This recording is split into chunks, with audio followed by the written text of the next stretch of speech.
ते 11 हमले कीते।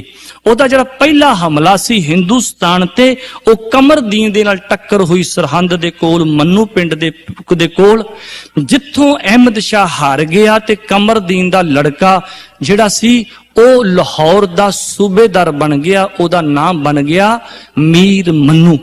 ਦੂਸਰੀ ਜੰਗ ਵੀ ਇਹਨੇ ਹਾਰ ਤੋਂ ਬਾਅਦ ਮੀਰ ਮੰਨੂ ਦੇ ਨਾਲ ਕੀਤੀ, ਮੀਰ ਮੰਨੂ ਨੂੰ ਜ਼ੇਰ ਕੀਤਾ। ਤੀਸਰੀ ਜੰਗ ਅਹਿਮਦ ਸ਼ਾਹ ਅਬਦਾਲੀ ਦੀ, ਉਹ ਵੀ ਮੀਰ ਮੰਨੂ ਦੇ ਸਬੰਧ ਵਿੱਚ। ਚੌਥੀ ਜੰਗ ਮੀਰ ਮੰਨੂ ਦੇ ਮਰਨ ਤੋਂ ਬਾਅਦ ਉਹਦੀ ਮੁਗਲਾਨਾ ਬੇਗਮ ਨੇ ਅਬਦਾਲੀ ਨੂੰ ਬੁਲਾਇਆ ਤੇ ਚੌਥੀ ਜਿਹੜੀ ਜੰਗ ਸੀ ਸਿੱਧੀ ਦਿੱਲੀ ਨੂੰ ਗਈ ਤੇ ਦਿੱਲੀ ਲੁੱਟ ਕੇ ਵਾਪਸ ਮੁੜ ਗਿਆ। ਤੇ ਪੰਜਵੀਂ ਜੰਗ ਜਿਹੜੀ ਸੀ ਉਹ ਇਹਦੀ 1761 ਦੇ ਸਮੇਂ ਦੇ ਅੰਦਰ ਹਿੰਦੁਸਤਾਨ ਵਿੱਚ ਇੱਕ ਤਾਕਤ ਮਰਹੱਟੇ ਸਨ। ਮਰਹੱਟਿਆਂ ਦੇ ਨਾਲ ਖੂਬ ਜੰਮ ਕੇ ਡਟ ਕੇ ਲੜਾਈ ਹੋਈ। 60,000 ਅਫਗਾਨ ਤੇ 1 ਲੱਖ ਮਰਹੱਟਾ। ਪਾਣੀਪਤ ਦੇ ਸਥਾਨ ਤੇ ਬੜੀ ਭਿਆਨਕ ਜੰਗ ਹੋਈ, ਜਿਹਦੇ ਅੰਦਰ ਇਹਨੇ 22,000 ਅਬਦਾਲੀ ਨੇ ਇਹਨਾਂ ਮਰਹੱਟਿਆਂ ਨੂੰ ਕੈਦ ਕੀਤਾ ਤੇ 28,000 ਲਾਸ਼ਾਂ ਦਾ ਇੱਕ ਢੇਰ ਲੱਗ ਗਿਆ। ਇੱਥੋਂ ਜਦੋਂ ਇਹ ਵਾਪਸ ਮੁੜਦਾ ਹੈ ਤੇ ਗੁਰੂ ਪਿਆਰਿਓ, ਵਾਪਸ ਮੁੜਦੇ ਨੂੰ ਖਾਲਸਾ ਫਿਰ ਆਪਣੇ ਰੱਥ ਹੱਥ ਵਿਖਾਉਂਦਾ ਹੈ। ਉਹਨਾਂ ਦਿਨਾਂ ਦੇ ਵਿੱਚ ਖਾਲਸੇ ਵਿੱਚ ਜਿਹੜੇ ਸਿਰਮੌਰ ਸਿੰਘ ਸਨ, ਉਹਨਾਂ ਦੇ ਨਾਮ ਸਨ ਸਰਦਾਰ ਚੜਤ ਸਿੰਘ ਵਰਗੇ। ਸਰਦਾਰ ਚੜਤ ਸਿੰਘ ਮਹਾਰਾਜਾ ਰਣਜੀਤ ਸਿੰਘ ਦੇ ਦਾਦੇ ਦਾ ਨਾਮ ਹੈ। ਗੁਰੂ ਪਿਆਰਿਓ, ਸਰਦਾਰ ਜੱਸਾ ਸਿੰਘ ਆਲੂਵਾਲੀਆ ਵਰਗੇ, ਸਰਦਾਰ ਜੱਸਾ ਸਿੰਘ ਰਾਮਗੜੀਏ ਵਰਗੇ, ਹਰੀ ਸਿੰਘ ਭੰਗੀ ਮਿਸਲ ਵਰਗੇ ਇਹੋ ਜਿਹੇ ਜਥੇਦਾਰ ਸਨ ਕੌਮ ਦੇ ਕੋਲ। ਗੁਰੂ ਪਿਆਰਿਓ, ਉਹਨਾਂ ਨੇ ਚੰਗੇ ਹੱਥ ਵਿਖਾਏ, ਲੁੱਟੀਆਂ ਹੋਈਆਂ ਇੱਜ਼ਤਾਂ ਤੇ ਦੌਲਤਾਂ ਵਾਪਸ ਲਿਆਂਦੀਆਂ। ਤੇ ਉੱਥੇ ਇਸ ਜੰਗ ਦੇ ਦਰਮਿਆਨ ਜਿਹੜੀ ਪਾਣੀਪਤ ਹੋਈ, ਅਬਦਾਲੀ ਦੇ ਨਾਲ ਇੱਕ ਕਾਜ਼ੀ ਆਇਆ, ਜਿਹੜਾ ਕਾਜ਼ੀ ਵੀ ਹੈ ਤੇ ਜਿਹੜਾ ਵਿਦਵਾਨ ਵੀ ਤੇ ਲਖਾਰੀ ਵੀ ਹੈ। ਉਸ ਲਖਾਰੀ ਦਾ ਨਾਮ ਹੈ ਕਾਜ਼ੀ ਨੂਰ ਮੁਹੰਮਦ। ਕਾਜ਼ੀ ਨੂਰ ਮੁਹੰਮਦ ਇਸ ਜੰਗ ਵਿੱਚ ਸ਼ਾਮਲ ਹੈ, ਜਿਹੜਾ ਇੱਕ ਅਖਾਣ ਬਣ ਗਿਆ ਕਿ ਸਿੱਖਾਂ ਦੇ 12 ਵੱਜ ਗਏ। ਇਹਦੀ ਕਦੀ ਫਿਰ ਕਥਾ ਕਰਾਂਗੇ, ਸਤਿਗੁਰੂ ਜੀ ਕਿਰਪਾ ਕਰੇਗਾ। ਮੋਟਾ ਜਿਹਾ ਭਾਵ ਇਹ ਹੈ ਕਿ ਜਦ ਇਹ ਅਫਗਾਨ ਤੇ ਮੁਗਲ ਲੋਕ ਸ਼ਰਾਬ ਕਬਾਬ ਖਾ ਕੇ ਸੌਂ ਜਾਂਦੇ ਸੀ, ਖਾਲਸਾ ਜਾਗਦਾ ਰਹਿੰਦਾ ਸੀ ਤੇ 12 ਵਜੇ ਹਮਲਾ ਕਰਦਾ ਸੀ। ਜਿੱਥੋਂ ਅਖਾਣ ਬਣਿਆ ਖਾਲਸੇ ਦੇ 12 ਵੱਜ ਗਏ। ਗੁਰੂ ਪਿਆਰਿਓ, ਖਾਲਸੇ ਨੇ ਇੱਕ ਹੱਲਾ ਕੀਤਾ। ਨੂਰ ਮੁਹੰਮਦ ਕਹਿ ਰਿਹਾ ਹੈ, ਖਾਲਸੇ ਨੇ ਜਦ ਹੱਲਾ ਕੀਤਾ ਤੇ ਹੱਲਾ ਕਰਕੇ ਕੈਂਪ ਤੇ ਜਦ ਪਹੁੰਚੇ ਨੇ, ਤਲਵਾਰਾਂ ਸੂਤੀਆਂ ਹੋਈਆਂ ਨੇ, ਕਮਾਨਾਂ ਕਸੀਆਂ ਹੋਈਆਂ ਨੇ, ਢਾਲਾਂ ਹੱਥ ਵਿੱਚ ਫੜੀਆਂ ਹੋਈਆਂ ਨੇ, 1 ਦੇ 2 ਤੇ 2 ਦੇ 4 ਕਰਨ ਵਾਸਤੇ ਖਾਲਸੇ ਤਿਆਰ ਨੇ।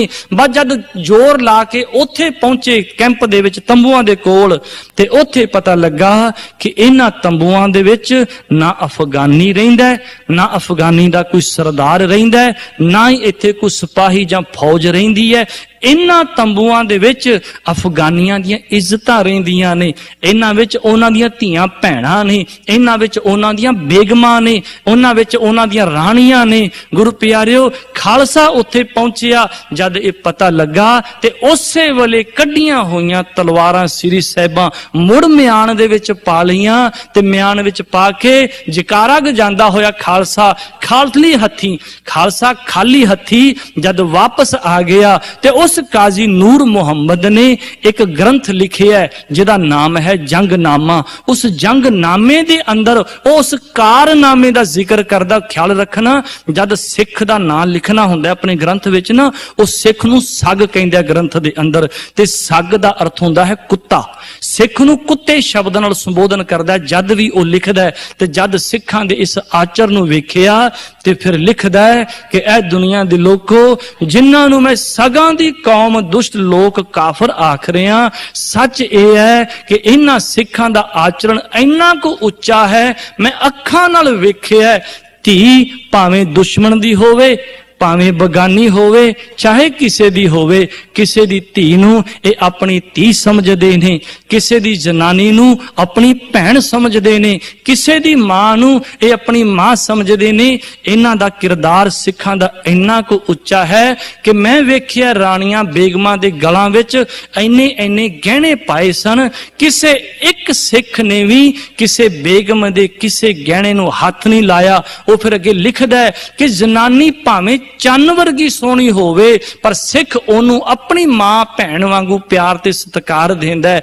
इत्थों तक कि इन्हां सिखां ने मैं ये भी वेखिया कि जिहड़ियां ये बेगमां दियां नौकरानियां सन, इन्हां ने नौकरानियां नूं भी उन्हां गुलामां नूं भी सत्कार मान दिता है जिन्हां राणियां नूं देंदे ने। फिर अगे वो ये भी लिखदा है इन्हां सिखां दे अंदर एक भी निंदक नहीं, इन्हां विच एक भी चोरी करन वाला नहीं, इन्हां दे विच एक भी यारियां लाउण वाला नहीं, इन्हां दे विच एक भी बदबख्त बदरग इंसान नहीं है। फिर अपनी पुस्तक दे विच लिखदा है, वो कहंदा है जनो जेवर जन बता राज नीज ना गरिंद गर महरू हस्तो कनीज जन गर जुमा हस्त वर हस्त पीर।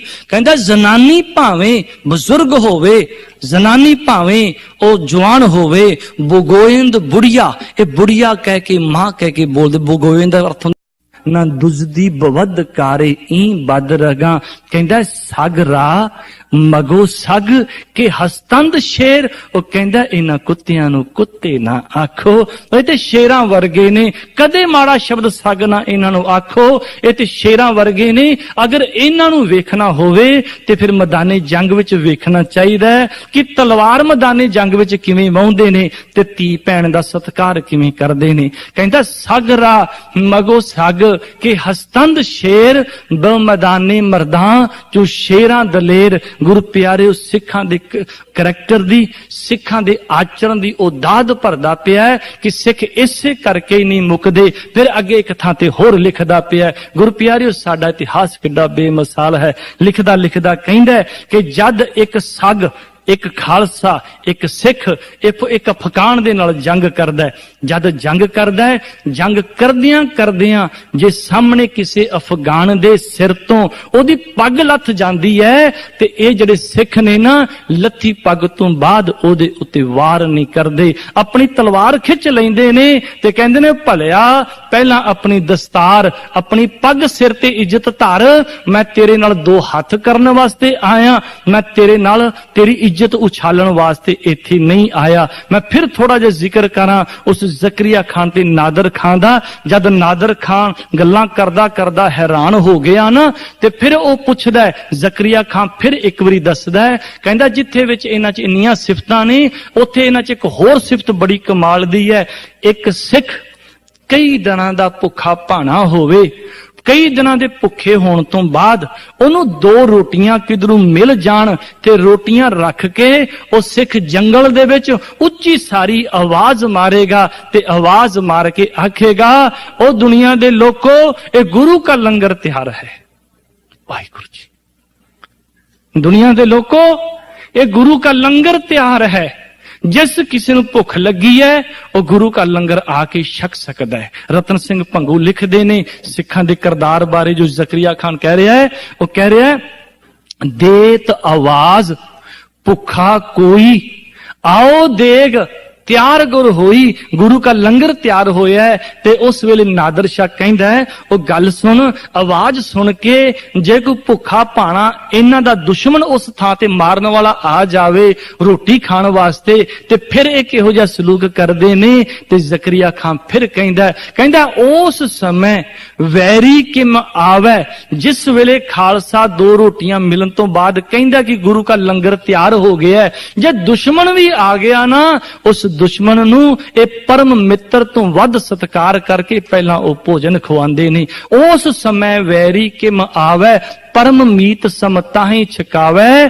ते फिर वो पुछदा है जकरिया नादर शाह कि जे दो रोटियां ओही खा जावे ते फिर खालसे आप की करदे ने। फिर इस खालसे बारे फिर जकरिया खान कह रहा है, रतन सिंह भंगू लिखदे ने उस समय वैरी किम आवे परम मीत समताही छकावे, बचे ता आप खले हैं जे बच जावे बुरकी ते खालसा खा लैंदा, नाहे ता लंगर मस्त बता है। नहीं ते कहंदे ने खालसे दे मस्त लंगर चलदे पे ने। गुरु प्यारियो खालसे दा किरदार ते आचरण इन्ना उच्चा सुच्चा सी जिस करके खालसे दा उन्हां दिनां विच भी प्रचार होया। एक गात मैं आप जी नाल होर सांझी करांगा जिन्ना को समा मेरे सतगुरु पातशाह ने बख्शिश कीता है। सन 1818 दी गल है। 15 ਜੂਨ ਨੂੰ ਸਨ 1818 ਨੂੰ ਮਹਾਰਾਜਾ ਰਣਜੀਤ ਸਿੰਘ ਦੀ ਫੌਜ ਖਾਲਸਾ ਫੌਜ ਨੇ ਮੁਲਤਾਨ ਦੇ ਉੱਤੇ ਹੱਲਾ ਕਰ ਦਿੱਤਾ। ਮੁਲਤਾਨ ਤੇ ਜਦ ਹੱਲਾ ਕੀਤਾ ਤੇ ਕਿਲਾ ਬੜਾ ਕਮਾਲ ਦਾ ਸੀ, ਜਿਹਨੂੰ ਢਾਣਾ ਸੀ ਉਹਦੇ